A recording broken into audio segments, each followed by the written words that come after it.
একটি গ্রামে বাস করত সুজন নামে এক লোক। সে তার স্ত্রীকে নিয়েই থাকতো।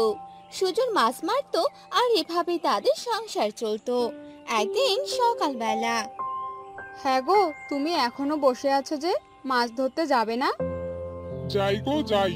আজ একটু শরীরটা খারাপ লাগছে, একটু পরেই যাই। ঠিক আছে, তাহলে কিছুক্ষণ বিশ্রাম নিয়ে মাছ মারতে যেও। আর কিছুক্ষণ পরে সুজন জাল নিয়ে মাছ মারতে যায়। আজ একটু বেশি করে মাছ মারতে হবে, বাড়িতে বাজার নেই। বাড়িতে বাজার নিয়ে যেতে হবে। একথা বলে সুজন নদীতে জাল ফেলতে লাগলো। আর প্রথমবারই সে বেশ কিছু মাছ পেল। এরপর সুজন বাজারে গেল। আরে দাদা, আজ অনেকদিন পর বাজারে এলে। ঝুড়িতে দেখছি বেশ কয়েকটা মাছ এনেছো।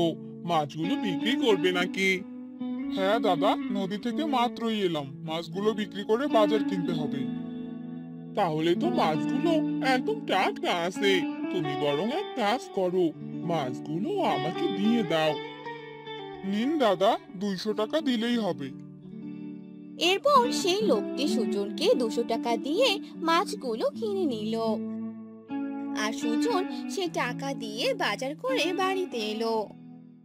গিন্নি, এই নাও, বাজার করে এনেছি। আজ তো অনেকগুলোই বাজার করেছো। মাছ কি বেশি পেয়েছিলে নাকি গো? হ্যাঁ গো, বেশ কিছুটাই মাছ পেয়েছিলাম। যাও এবার রান্না করো, আমার খিদে পেয়েছে অনেক। এরপর সুজনের বউ বাজারের ব্যাগটা নিয়ে রান্নাঘরে যায় আর রান্না করতে থাকে। এরপর রাতে তারা খাবার খেয়ে ঘুমিয়ে পড়ে।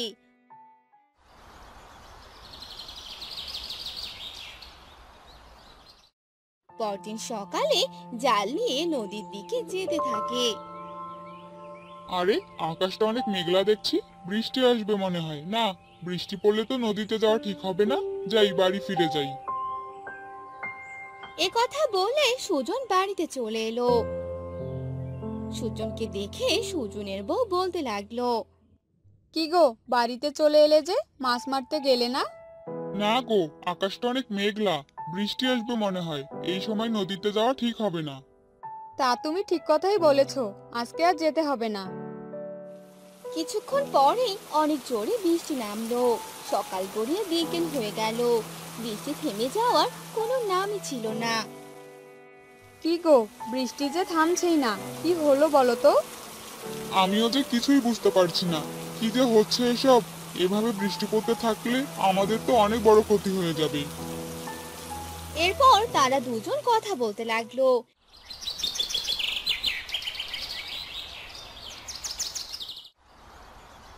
এভাবে দুদিন কেটে গেল। বৃষ্টি না থামার কারণে সুজন মাছও ধরতে যেতে পারলো না। বাড়তি যেসব খরচ ছিল সেগুলো শেষ হতে লাগলো। এদিকে পানি চারদিকে বাড়তে লাগলো। পানি যে বাড়তে লাগলো, তোমার ঘরে টিনের চাল দিয়ে যে পানি পড়ছে, ঘরে পানি ঢুকলে যে সর্বনাশ হয়ে যাবে। আমি যে কি করব, কিছুই যে বুঝতে পারছি না। এই অসময়ে আবার কে এলো? গিয়ে দেখো তো কে এসেছে। ঠাকুমা, আপনি এখানে এই বৃষ্টিতে ভিজে ভিজে এলেন নাকি? কি আর করব, আমার বাড়ি যে ভেসে গেছে।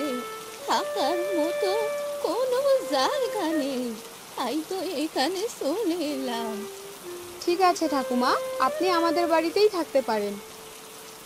এরপর সে বৃদ্ধ মহিলা সেখানেই থাকতে লাগলো। এদিকে বৃষ্টির পানিতে চারদিক ডুবে যাচ্ছিল। এ নিয়ে সুজন ও তার স্ত্রী ভীষণ চিন্তায় পড়ে গেল। হ্যাঁ গো, এখন যে বড় বিপদ। আর একদিন বৃষ্টি হলে আমাদের তো অনেক বড় ক্ষতি হয়ে যাবে। আমাদের বাড়িও যে ভেসে যাবে। তাহলে এখন আমরা কি করব? আমার মাথায় যে কিছুই আসছে না। হ্যাঁ গো, তবে আমার মাথায় একটা বুদ্ধি এসেছে, আমরা বরং এখান থেকে চলে যাই। কোথায় যাবি রে?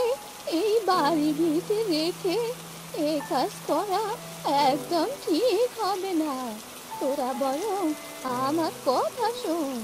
এই বন্যাতে কলা পাতায় বাড়ি কর, তাহলে দেখবি সব কিছু ঠিক হয়ে যাবে। কলা পাতার বাড়ি এ কি করে হবে ঠাকুমা?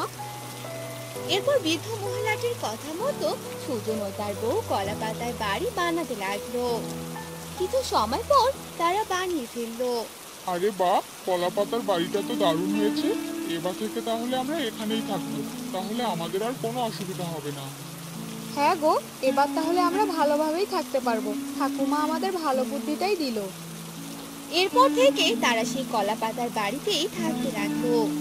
অন্যদিকে গ্রামের মোড়ল সবার জন্য খাবার দিত, আর সুজন মোড়লের বাড়ি গিয়ে খাবার নিয়ে আসতো।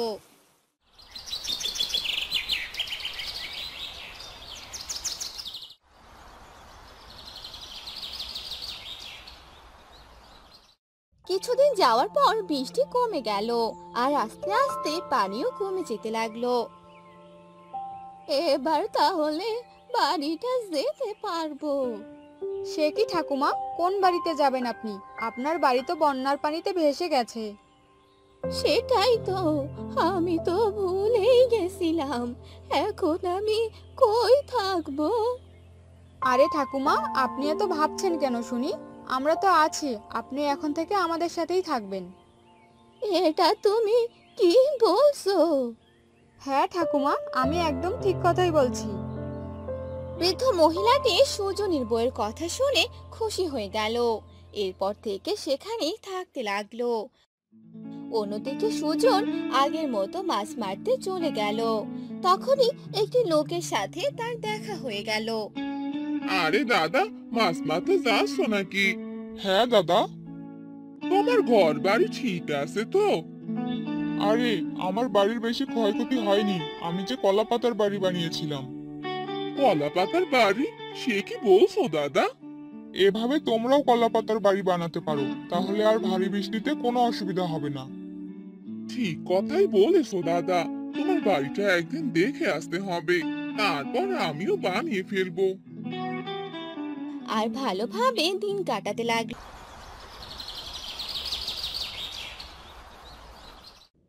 রানীনগর নামে একটি গ্রাম ছিল।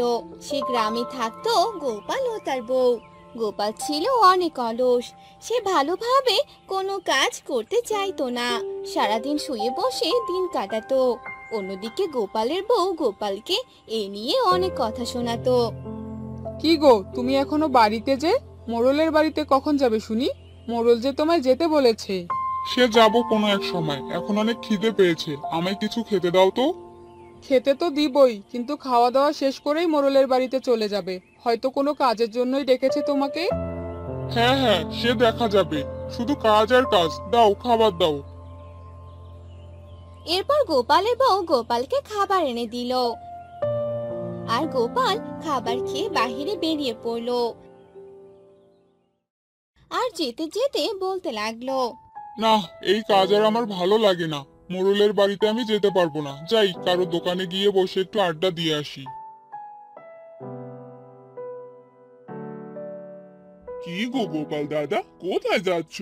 কোথায় আর যাবো, এখানেই এলাম, তোমাদের সাথে আড্ডা দিতে এলাম। এরপর গোপাল সেই দোকানে বসে সবার সাথে গল্প করতে লাগলো।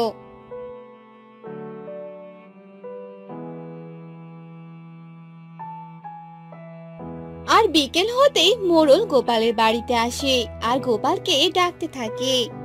গোপাল, কি রে গোপাল, বাড়িতে আছিস? আরে মোড়ল মশাই, আপনি এখানে? তা কি মনে করে? গোপালকে বলেছিলাম আমার বাড়িতে যেতে, কিন্তু বিকেল হয়ে গেল, গোপাল তো এখনো গেল না। কি বলেন? সে তো সকালবেলা বাড়ি থেকে বের হয়ে আপনার বাড়িতে গেছে। না তো, গোপাল তো আমার বাড়িতে আসেনি। আচ্ছা, আমি তাহলে এবার আসি। আজকে তাহলে বাড়িতে আসুক, এমন শিক্ষা দিব যে কখনো ভুলে যাবে না।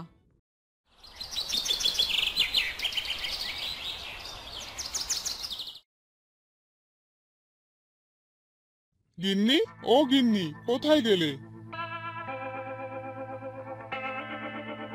তুমি এসে গেছো?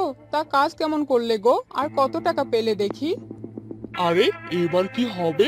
ধরা খেয়ে যাব নাকি? এবার কি বলবো আমি? না, মানে মোড়ল মশাই বলেছে কাল টাকা দিবে, আজ কিছুই দেয়নি।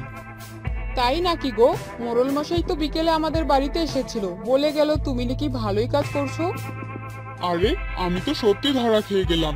গিন্নি, আসলে আজকে আমার ভালো লাগছিল না, তাই একটা দোকানে বসেছিলাম।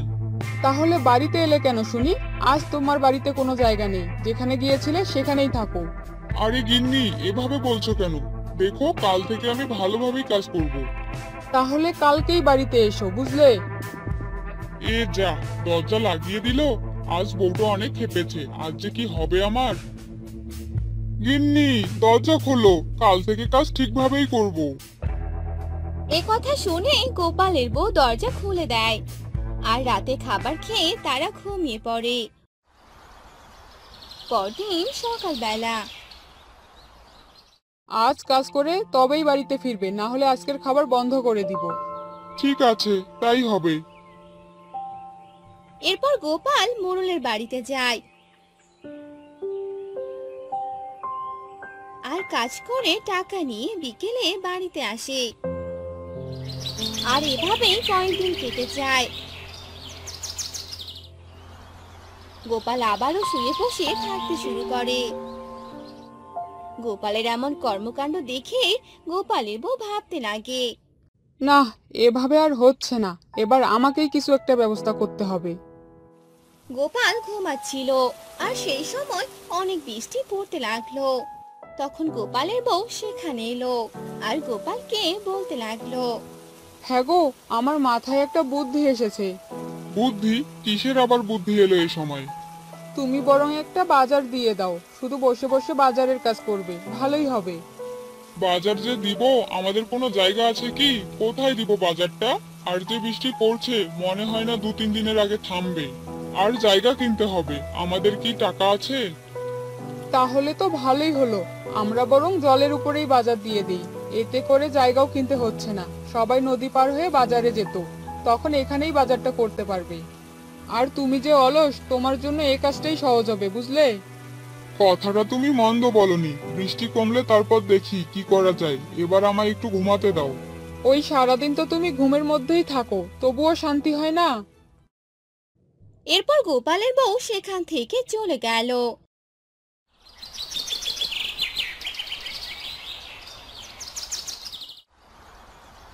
কিছুদিন কেটে যাওয়ার পর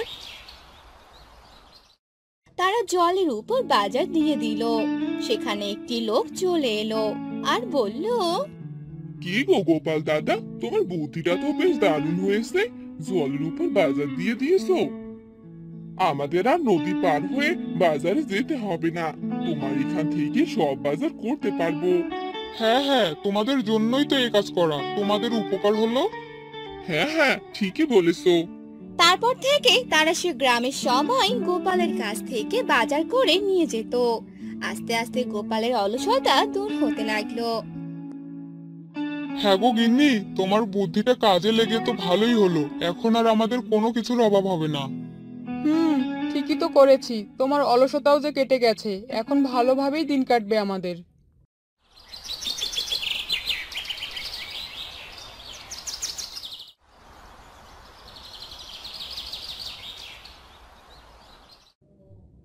এরপর থেকে গোপাল ও তার বউ জলের উপর বাজার দিয়ে ভালো মতো ব্যবসা করতে লাগে আর সুখে শান্তিতে থাকতে লাগে।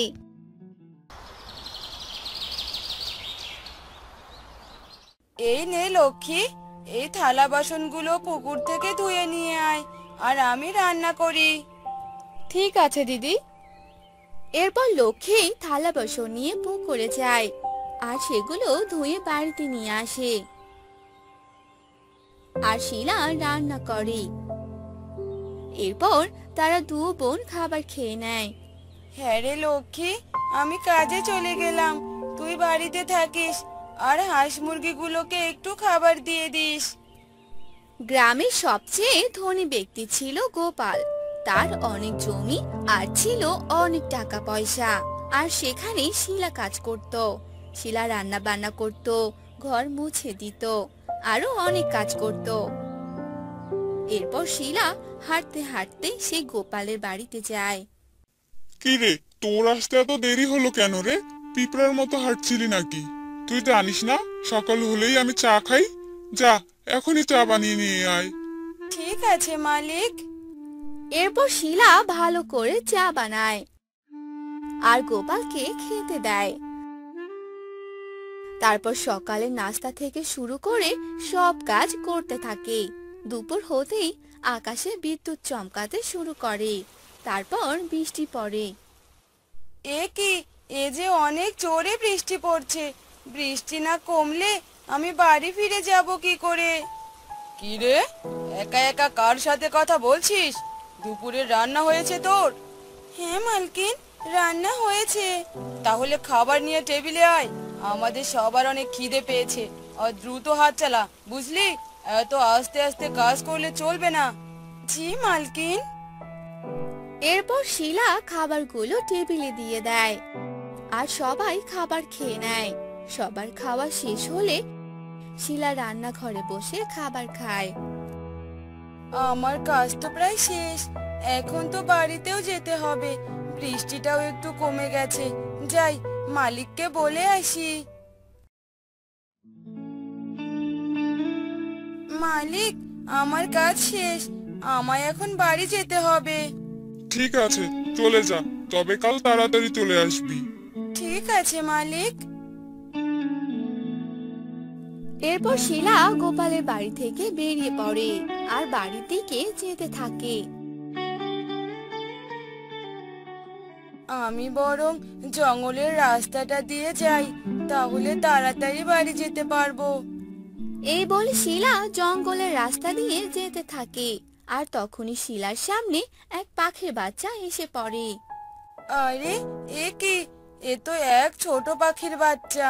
বৃষ্টিতে একদম ভিজে গেছে, কিন্তু এর বাসা যে কোথায়? এখন আমি কি করব? বাচ্চাটি ঠান্ডায় কাঁপছে, আমি বরং একে বাড়ি নিয়ে যাই। তারপর শিলা সেই পাখির বাচ্চাটিকে বাড়িতে নিয়ে গেল। কি রে দিদি, তোর হাতে ওটা কি? মনে হচ্ছে একটা টিয়ে পাখি। হ্যাঁ রে, এটা একটা পাখি, রাস্তায় পেয়েছি তাই বাড়িতে নিয়ে এলাম। পাখিটার শরীর মুছে দে তো।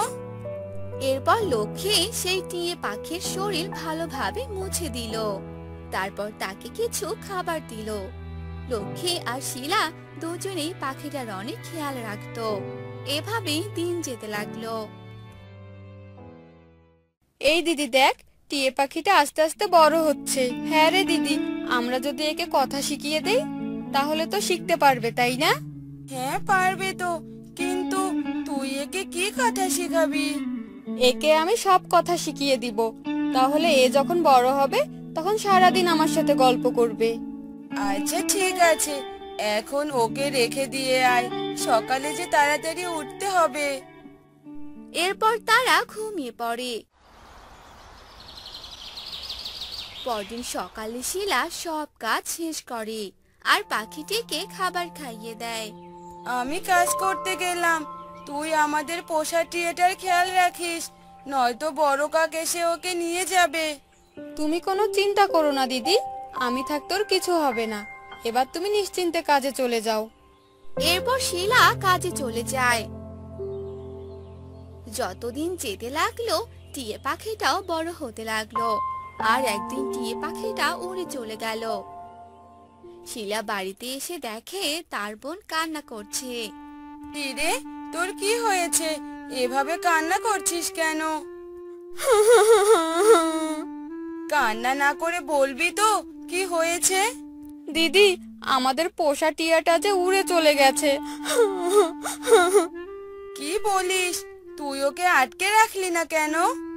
আমি ওর জন্য খাবার আনতে গিয়েছিলাম, ঘর থেকে বেরিয়ে দেখি ও নেই।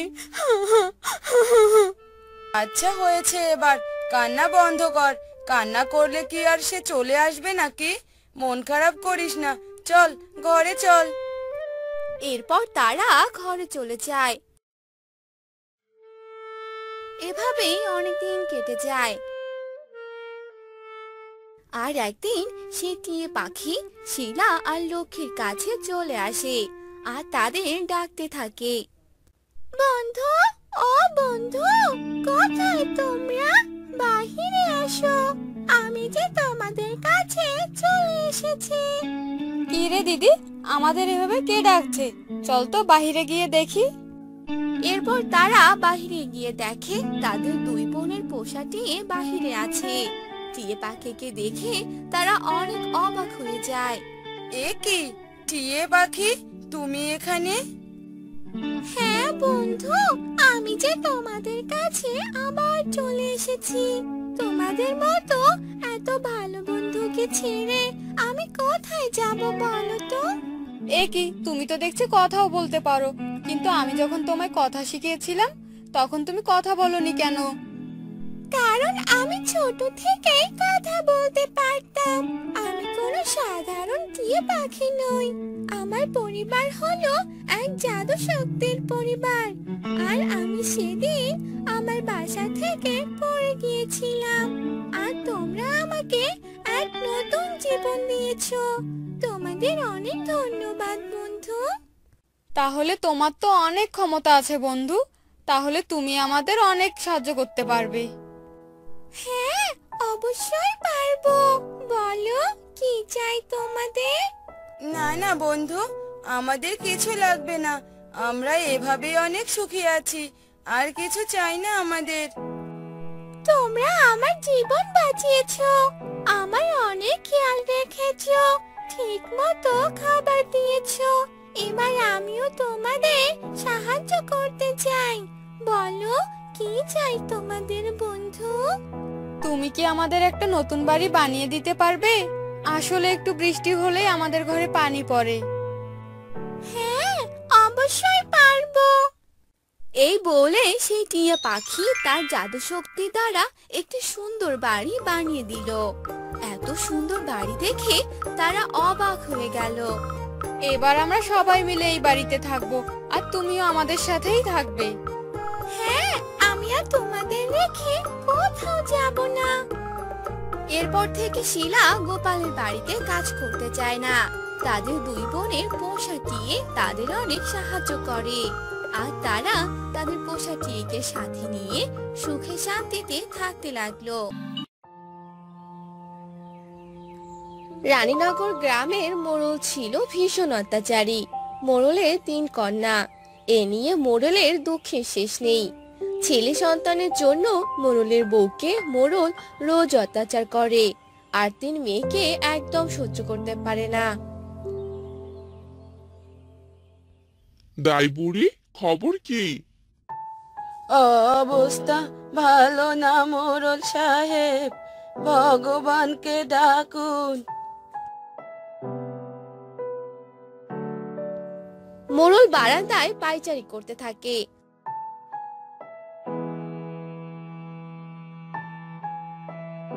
আর এভাবে কেটে যায় বেশ কিছুদিন।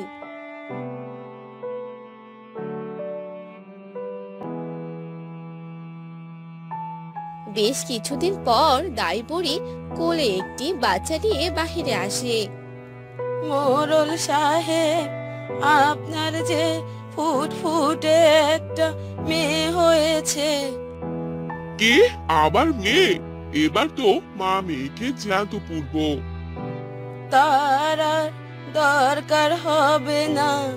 বৌমা যে সন্তান জন্ম দেওয়ার সময় মারা গেছে। কিসব বলছো দাই বুড়ি? এ আমার কি সর্বনাশ হয়ে গেল! হায় ভগবান, এই বাচ্চাকে নিয়ে এখন আমি কি করব? এখন কাঁদছেন কেন মোড়ল সাহেব? বেঁচে থাকতে কম অত্যাচার তো করেননি মেয়েটার ওপর। মরে বেঁচেছে মেয়েটা। আমি এখন যাই।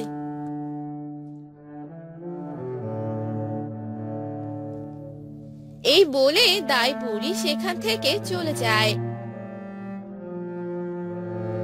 আর মোড়ল রাতের অপেক্ষা করতে থাকে।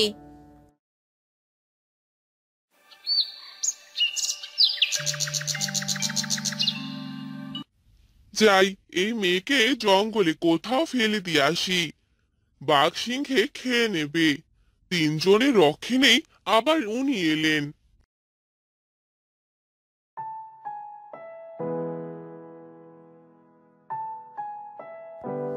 একথা বলে মোড়ল শিশুটিকে কোলে নিয়ে জঙ্গলের পথে হাঁটতে থাকে। বেশ কিছু দূর হাঁটার পরে মোড়ল জঙ্গলের গভীরে চলে যায়।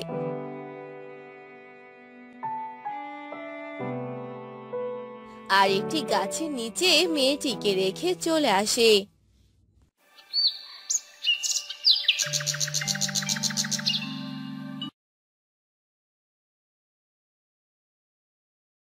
এখন কেঁদে কি হবে বলো? এসব তো তোমার পাপের ফল।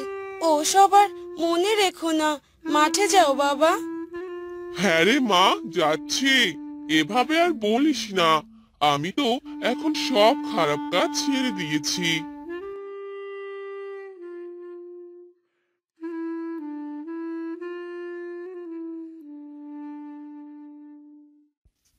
কি মরণ করতে হবে? লাভ নেই মোড়ল মশাই, আমিও তাই ভেবেছিলাম, কিন্তু জল দিয়েও কোনো লাভ হয়নি। মাঠের সব ফসল এভাবে পুড়ে গেল, এবার তো না খেয়ে মরতে হবে। তোমার একার ফসল তো না, মাঠে তো সবার ফসল। কিভাবে যে কি করা যায় তাই ভাবছি। অনেক বেলা হলো, চলো বাড়ি ফেরা যাক।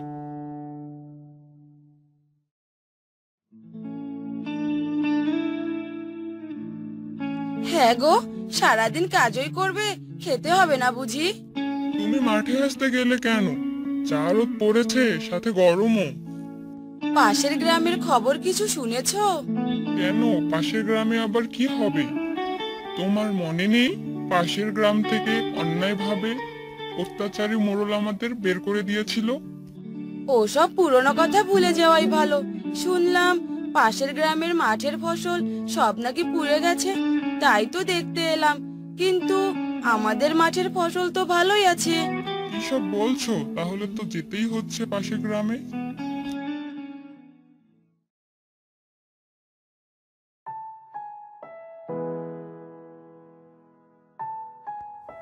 তারপর সে চাষি মোড়লের গ্রামে যায় আর গ্রামের একজন লোকের সাথে কথা বলে।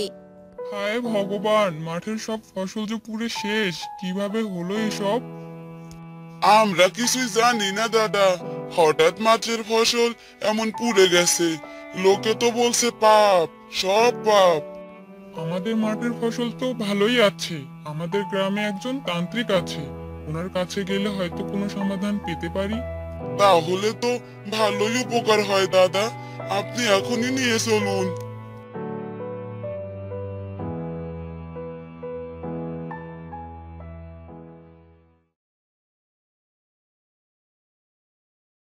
তোমাদের কোথাও যেতে হবে না, মাঠের সব ফসল যে ওই নিষ্পাপ শিশুর অভিশাপে পুড়েছে, মরবে, সবাই না খেয়ে মরবে। দাইমা, কোন শিশুর কথা বলছো তুমি? মোড়লের একটি কন্যা সন্তান জন্ম দেওয়ার সময় মোড়লের স্ত্রী মারা যায়, আর মোড়ল রাতের আধারে সেই শিশুটিকে জঙ্গলে ফেলে দিয়ে আসে। আর হিংস্র পশু হয়তো বাচ্চাটিকে মেরে ফেলে। সেই শিশুর অভিশাপেই সব হচ্ছে বাবা। এইসব তুমি কি বলছো দাইমা? এগুলো সব সত্যি তো? যদি সত্যি হয় তাহলে এখন আমরা এই অভিশাপ থেকে রক্ষা পাবো কিভাবে? মোড়লকে সবার সামনে তার ভুল স্বীকার করতে হবে, আর এই মাঠে একটি যজ্ঞ করতে হবে, তাহলেই অভিশাপ মুক্ত হবে এই ফসলের মাঠ। আমি কালকে এক তান্ত্রিক মশাইকে ডেকেছি, তোরা সবাইকে এক করে এই মাঠে নিয়ে আসবি। আচ্ছা দাইমা, তাই হবে। তুমি সময় মতো সবাইকে এখানে হাজির পাবে।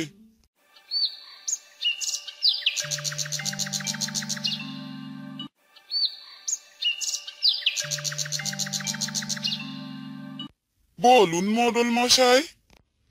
আমি সেদিন অহংকার আর রাগের বর্ষবর্তী হয়ে আমার ছোট মেয়েটাকে জঙ্গলে ফেলে দিয়ে এসেছিলাম। আমি অনেক বড় পাপ করেছি। এ পাপের কোনো ক্ষমা হয় না। আমি অন্যায় করেছি। আপনারা আমাকে যা শাস্তি দেবেন আমি মাথা পেতে নেব। মোড়লের মুখে এ কথা শুনে সবাই অবাক হয়ে যায়। এমন শোরগোলের মাঝে মোড়লের মেয়ে বলে ওঠে, বাবা, তুমি তো বলেছিলে মায়ের সাথে সাথে আমাদের ছোট বোনটাও মরে গিয়েছিল। তুমি আমাদের মিথ্যা বলেছিলে বাবা। তোরা আমাকে ক্ষমা করে দে, ক্ষমা করে দে। যা হবার তা তো হয়ে গেছে। এসব ভুলে গিয়ে সবাই মোড়ল মশাইকে ক্ষমা করে দিন। আর তান্ত্রিক মশাই, আপনি যজ্ঞ শুরু করুন। এরপর তান্ত্রিক যজ্ঞ শুরু করে আর অনেকক্ষণ ধরে যজ্ঞ করে। যজ্ঞ করার পর রানীনগর গ্রাম সাপ মুক্ত হয়।